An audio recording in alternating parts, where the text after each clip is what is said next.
Welcome to Agasya predictive technique. ఈరోజు మనం మాట్లాడుకోబోయేది దశా system.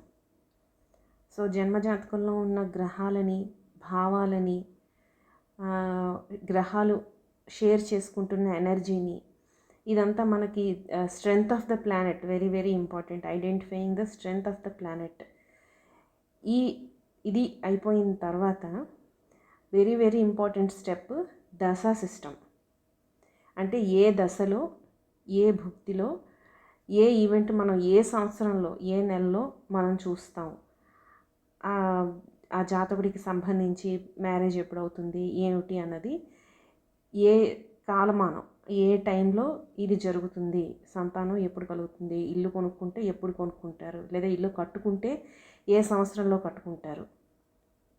ఇలాంటి క్వశ్చన్స్కి మనం ఆన్సర్ చెప్పేటప్పుడు, ఈ టైం లైన్ జడ్జి చేసేటప్పుడు అక్కడ దశా సిస్టమ్ మనకి బాగా ఉపయోగపడుతుంది. ఈ దశా సిస్టంలో మనకి క్లాసిక్ టెక్స్ట్ బుక్స్, ఆస్ట్రాలజీకి సంబంధించి ఫలదీపిక, సారావళి, ఇలాంటి పుస్తకాలు చదివితే మనకి దశా సిస్టమ్ని వాళ్ళు మహర్షులు ఎక్స్ప్లెయిన్ చేశారు. అయితే మొత్తం ఒక 43 రకాల different ways of predicting the time dasha systems అన్నవి మనకు ఉన్నాయి.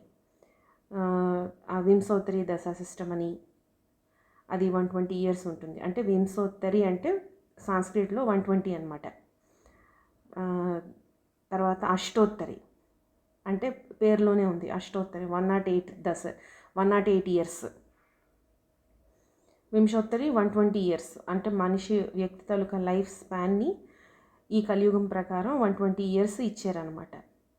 ఆ తర్వాత అష్టోత్తరి 108 ఇయర్స్ ఇచ్చారు అక్కడ. తర్వాత చరదశలు, ఇప్పుడు వేరే సిస్టమ్ అంటే జెమినై ఆస్ట్రాలజీ జ్యోతిష్య పద్ధతిలో చరదశలు, అక్కడ రాసులకి దశలు ఉంటాయి. ఇక్కడ వింశోత్తరిలోని, అష్టోత్తరిలోని గ్రహాలకి దశలు ఉంటాయి.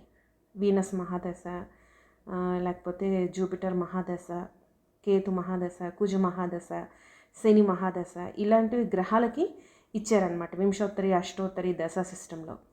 ఈ యోగిని దశలు, చరదశలు, కాలచక్ర దశలు, దీంట్లో ఏంటంటే రాసులకి ఆ దశా సిస్టమ్ని ఇస్తారు. తర్వాత కొన్ని సిస్టమ్స్లో నక్షత్రాలను బట్టి ప్రిడిక్ట్ చేస్తూ ఉంటారు, ఏ టైంలో ఏం జరుగుతుంది అన్నది. ఆ చంద్రుడు ఆ నక్షత్రాల్లో సంచరిస్తున్నప్పుడు, ఆ ట్రాన్సిట్లో జరుగుతున్నప్పుడు, సూర్యుడు ఆ నక్షత్రాల్లో ఆ ట్రాన్సిట్లో జరుగుతున్నప్పుడు ఈ ఈవెంట్ జరుగుతుంది అని నక్షత్రాలను బట్టి కూడా ప్రిడిక్ట్ చేస్తూ ఉంటారు. అయితే మెజారిటీగా బాగా పాపులర్ అయింది, బాగా పనిచేస్తున్నది, అద్భుతమైన దశా సిస్టమ్ ఏదైనా ఉంది అంటే అది వింశోత్తరి దశా సిస్టమ్. ఈ వింశోత్తరి దశా సిస్టమ్ని వరల్డ్ వైడ్ మన సాంప్రదాయ పద్ధతి నేర్చుకున్న వాళ్ళందరూ దీన్ని ఫాలో అవుతారు. ఇది 100% యాక్యురేట్గా పనిచేస్తుంది. అలానే ఈ వింశోత్తరి దశా సిస్టంలో లైఫ్ స్పాన్ అనేది 120 ఇయర్స్ ఇచ్చారు. వింశోత్తరి అంటే 120, సో 120 ఇయర్స్ సోలార్ ఇయర్స్ అనమాట. 365 రోజులు, ఒక సంవత్సరం, ఇలా తీసుకున్నారు. అలానే వరుసగా ప్లానెట్స్ని మనం చూసుకుంటే ఫస్ట్ కేతువు, తర్వాత Venus, Sun, Moon, Mars, next Rahu, తర్వాత జూపిటర్, శని, మెర్కురీ, ఇలా దశలు ఈ వింశోత్తరి దశా సిస్టంలో. ఈ దశలు ఇదే లైన్లో ఇలానే ఈ లైన్నే ఫాలో అవుతూ ఉంటాయి.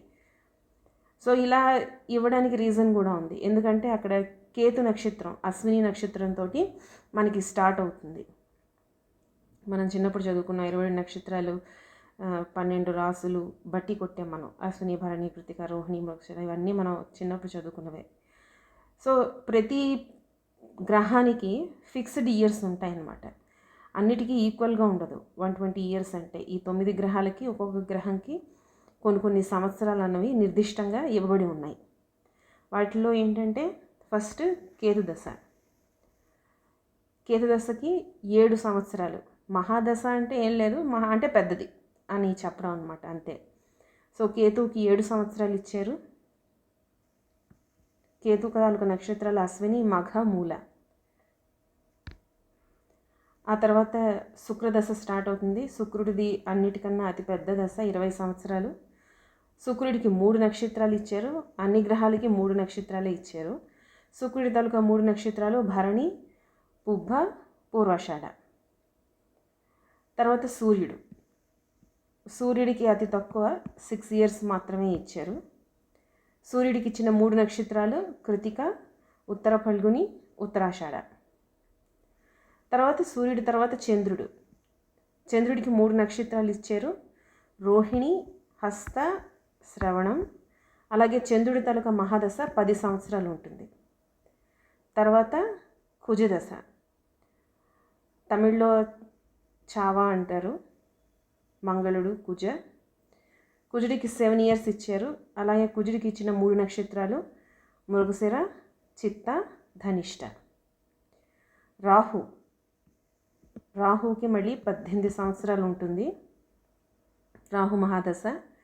రాహుకి ఇచ్చిన 3 నక్షత్రాలు ఆరుద్ర, స్వాతి, శతభిషం. నెక్స్ట్ వచ్చేది జూపిటర్కి 16 సంవత్సరాలు ఇచ్చారు మహాదశ. జూపిటర్కి ఇచ్చిన 3 నక్షత్రాలు పునర్వసు, విశాఖ, పూర్వభద్ర. నెక్స్ట్ శని మహాదశ 19 సంవత్సరాలు ఉంటుంది. శనికి ఇచ్చిన 3 నక్షత్రాలు పుష్యమి, అనురాధ, ఉత్తరాభద్ర. తర్వాత బుధుడు, మెర్కురీకి కూడా 17 సంవత్సరాలు మహాదశ. ఆశ్లేష, జ్యేష్ఠ, రేవతి. ఇవి వీటిని గ్రహాలకు ఇచ్చిన మహాదశలు. అలానే వీటికి ఇచ్చిన 3 నక్షత్రాలు. అయితే ఈ నక్షత్రాల అమరిక రాశి చక్రంలో ఎలా ఉంటుంది అన్నది నెక్స్ట్ వీడియో చేస్తాను. అయితే ఈ వింశోత్తరి దశ సిస్టంలో దీన్ని మళ్ళీ ఫర్ ఎగ్జాంపుల్ కేతు దశ తీసుకుంటే కేతు దశని మహాదశ అని, ఆ కేతు దశని ఈ 7 సంవత్సరాల కేతు దశని మళ్ళీ సబ్ పీరియడ్స్గా డివైడ్ చేశారు. కేతువులో మళ్ళీ కేతువుతో స్టార్ట్ అవుతుంది. ఆ తర్వాత Venus, Sun, Moon, Mars, Rahu, వీటన్నిటికీ డిఫరెంట్ టైం పీరియడ్ ఉంటుంది, సేమ్ పీరియడ్ ఉండదు. ఈ కేతు తలక 7 ఇయర్స్ని మళ్ళీ ఈ 9 ప్లానెట్స్కి డిఫరెంట్గా సాగ్రిగేట్ చేస్తారు. ఆ క్యాలిక్యులేషన్ అంతా మనకి గణిత జ్యోతిష్యం అనే బుక్లో మనకి దొరుకుతుంది, ఎలా క్యాలిక్యులేట్ చేశారు ఏమిటి అన్నది. మీకు ఇంట్రెస్ట్ ఉంటే ఒకసారి చదవండి, తెలుగులోనే ఉంటుంది అది. అయితే సో వీటికి ఏంటంటే ఈ దశ మహాదశ, దాన్ని మళ్ళీ భుక్తిలో మళ్ళీ అంతరలో మళ్ళీ ప్రత్యంతర అని అంటారు, లేదా అంటే సూక్ష్మ అని కూడా అంటారు. నెక్స్ట్ వచ్చేది ప్రాణ దశ. ఇలా మహాదశని 9 భుక్తి దశలుగా విభజించారు. మళ్ళీ ఆ భుక్తి దశని మళ్ళీ 9 గ్రహాలకి ఇచ్చి 9 అంతర్దశలుగా విభజించారు.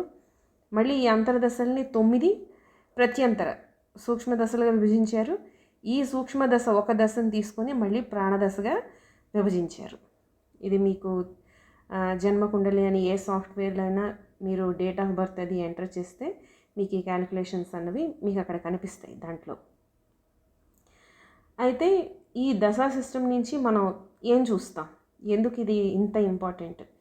మనకి బర్త్ చార్ట్ మన గ్రహ దశల్ని, గ్రహాల తాలూకా స్ట్రెంగ్త్ని చూసిన తర్వాత బర్త్ చార్ట్లో ఉన్న ధనయోగాలు కానీ, రాజయోగాలు కానీ, స్ట్రెంగ్త్ ఆఫ్ ద ప్లానెట్స్ కానీ, ఆ తర్వాత strength of the planets taluka planets వల్ల వచ్చే యోగాలకి ఎంత స్ట్రెంగ్త్ ఉంది, అలానే నెగిటివ్ యోగాస్ ఏమైనా ఉన్నాయా, అలానే మ్యాలిఫిక్ లేదా నెగిటివ్ ఎనర్జీని క్యారీ చేస్తున్న ప్లానెట్స్ వాటి స్ట్రెంగ్త్ ఎంత ఉంది, ఎక్కువ ఉందా తక్కువ ఉందా, ఇవన్నీ మనం బర్త్ చార్ట్ నుంచి మనం క్యాలిక్యులేట్ చేస్తాం.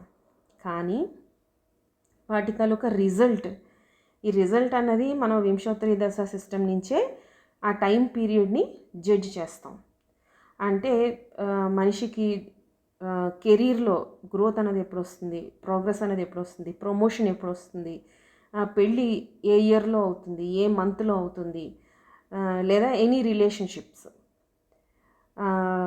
లవ్ మ్యారేజెస్ కానీ, అరేంజ్డ్ మ్యారేజెస్ కానీ, లేదా చైల్డ్ బర్త్ ఎప్పుడు జరుగుతుంది, ఏ దశ అన్నది అనుకూలంగా ఉంది, ఏ గ్రహం స్ట్రాంగ్గా ఉంది, ఏ గ్రహం చార్ట్లో స్ట్రాంగ్గా చైల్డ్ బర్త్ని చూపిస్తుందో ఆ దశల్లో చైల్డ్ బర్త్కి టైం అన్నది పీరియడ్ బాగుంది, promise of the child birth in this period అని చెప్పి మనం గట్టిగా చెప్పచ్చు. అలానే ఫారిన్ ట్రావెల్ లేదా ఎనీ పర్చేజెస్, అంటే చిన్న పర్చేజ్ నుంచి మనం బైక్ కొనుక్కున్నా, కారు కొనుక్కున్నా, అలానే పెద్ద పెద్ద పర్చేజెస్ ఇల్లు కొనుక్కున్నా, లేకపోతే పెద్ద ల్యాండ్ కొనుక్కున్నా, లేదా పెద్ద పెద్ద కన్స్ట్రక్షన్స్ ఏమైనా చేయాలనుకున్నా వాటికి కానీ, ఫైనాన్షియల్ గెయిన్స్, ఏ ఫైనాన్షియల్ గెయిన్ వచ్చినా కూడా దాన్ని రాజయోగం కిందే తీసుకోవాలి మనం.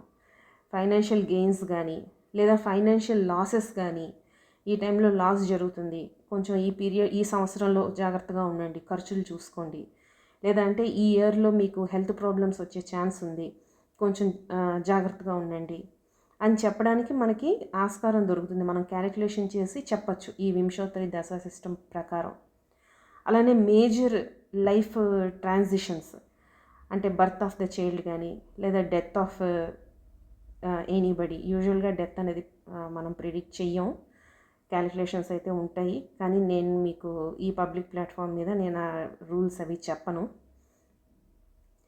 తర్వాత స్పిరిచువల్ ప్రోగ్రెస్, ఈ ఇయర్లో మీకు మంచి పిలిగ్రిమేజ్ ఉంది, పుణ్యక్షేత్రాలను దర్శించడం జరుగుతుంది, లేదంటే గురువుల్ని దర్శించడం జరుగుతుంది, లైఫ్ చేంజింగ్ ప్రాసెస్ జరుగుతుంది, లేదా అంటే మంచి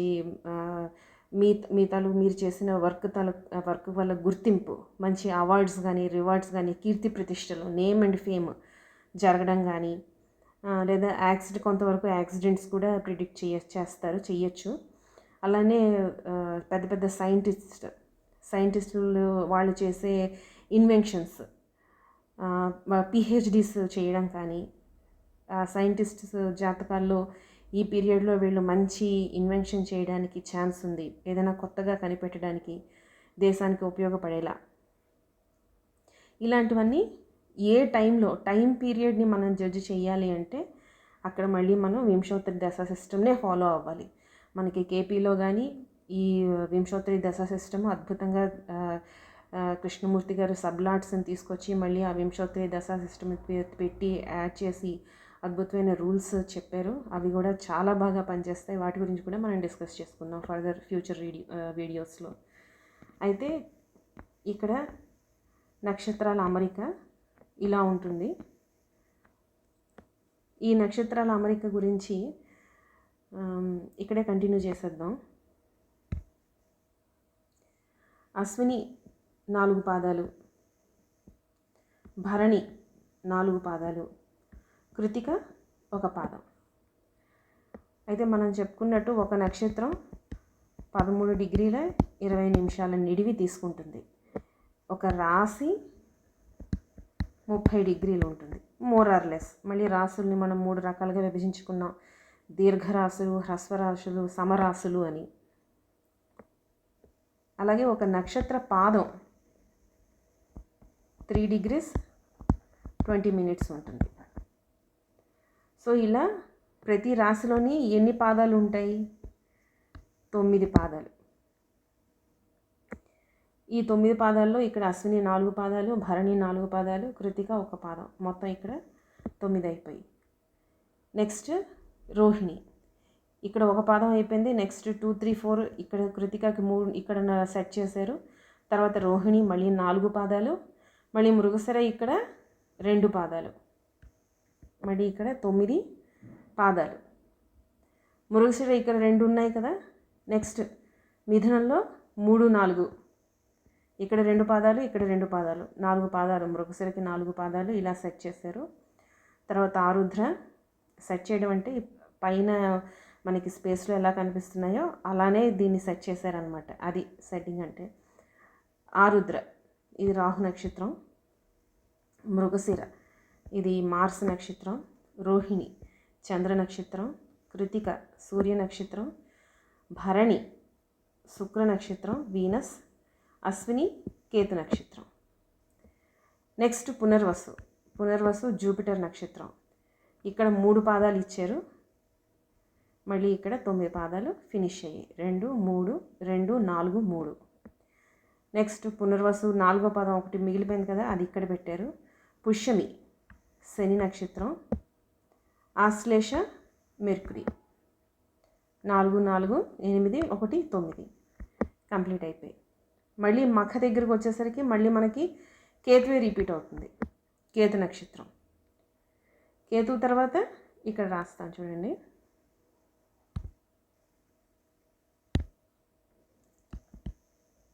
కేతు తర్వాత వీనస్, తర్వాత సన్, తర్వాత మూన్ తర్వాత మార్స్ నక్షత్రం, మార్స్ తర్వాత రాహు నక్షత్రం, రాహు తర్వాత జూపిటర్ నక్షత్రం, ఆ తర్వాత శని నక్షత్రం. సో ఇలాగా 1, 2, 3, 4 ఈ 4 రాశులు కంప్లీట్ అయ్యేసరికి మొదటి నవకం కంప్లీట్ అయిపోతుంది. అంటే కేతు తలక ఫస్ట్ నక్షత్రం, కేతుది ఫస్ట్ నక్షత్రం, వీనస్ది ఫస్ట్, సన్కి ఫస్ట్. ఇలాగా ఇక్కడ పైన మనం చెప్పాం కదా, ఒక్కొక్క గ్రహానికి 3 నక్షత్రాలు ఇచ్చారని. సో ఆ మూడిట్లో మొదటి నవకం కంప్లీట్ అయిపోతుంది. ఆ తర్వాత రెండో నవకం ఇక్కడ సింహరాశి నుంచి స్టార్ట్ అవుతుంది. మఖ కేతు నక్షత్రం, పునర్వసు వీనస్ నక్షత్రం, ఉత్తర ఫల్గుని సన్, హస్త చంద్ర నక్షత్రం, చిత్త మార్స్ నక్షత్రం, స్వాతి రాహు నక్షత్రం, విశాఖ జూపిటర్ నక్షత్రం, తర్వాత అనురాధ శని నక్షత్రం, జ్యేష్ఠ మెర్కురీ నక్షత్రం. మళ్ళీ రెండో నవకం కంప్లీట్ అయిపోయింది. ఇప్పుడు మూడో నవకం స్టార్ట్ అవుతుంది.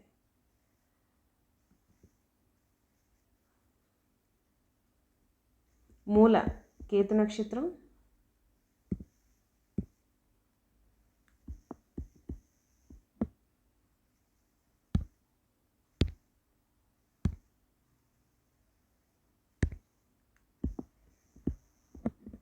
పూర్వాషాఢ వీనస్ నక్షత్రం, ఉత్తరాషాఢ సన్ నక్షత్రం, శ్రవణం చంద్ర నక్షత్రం, ధనిష్ట మార్స్ నక్షత్రం కుజ నక్షత్రం, శతభిషం రాహు నక్షత్రం, పూర్వభద్ర జూపిటర్ నక్షత్రం, ఉత్తరాభద్ర శని నక్షత్రం, రేవతి బుధ నక్షత్రం మెర్కురీ. శని తర్వాత మెర్కురీ. సో ఇలాగా ఒక్కొక్క ప్లానెట్కి 9 ప్లానెట్స్కి 3 నక్షత్రాలు ఇచ్చారు. టోటల్ 27 నక్షత్రాలు, 108 పాదాలను కూడా ఇలా డివైడ్ చేశారనమాట. ఇది ఒక రాశిలో, రాశి చక్రంలో నక్షత్రాల తాలూకా అమరిక. ఒక రాశి 30 డిగ్రీలు ఉంటుంది. ఒక నక్షత్ర రాశిలో 9 పాదాలు ఉంటాయి. ఒక నక్షత్రానికి 13 డిగ్రీల 20 నిమిషాలు ఇచ్చారు. ఒక పాదంకి 3 డిగ్రీల 20 నిమిషాలు ఇచ్చారు. Thank you. Keep watching Agastya predictive technique.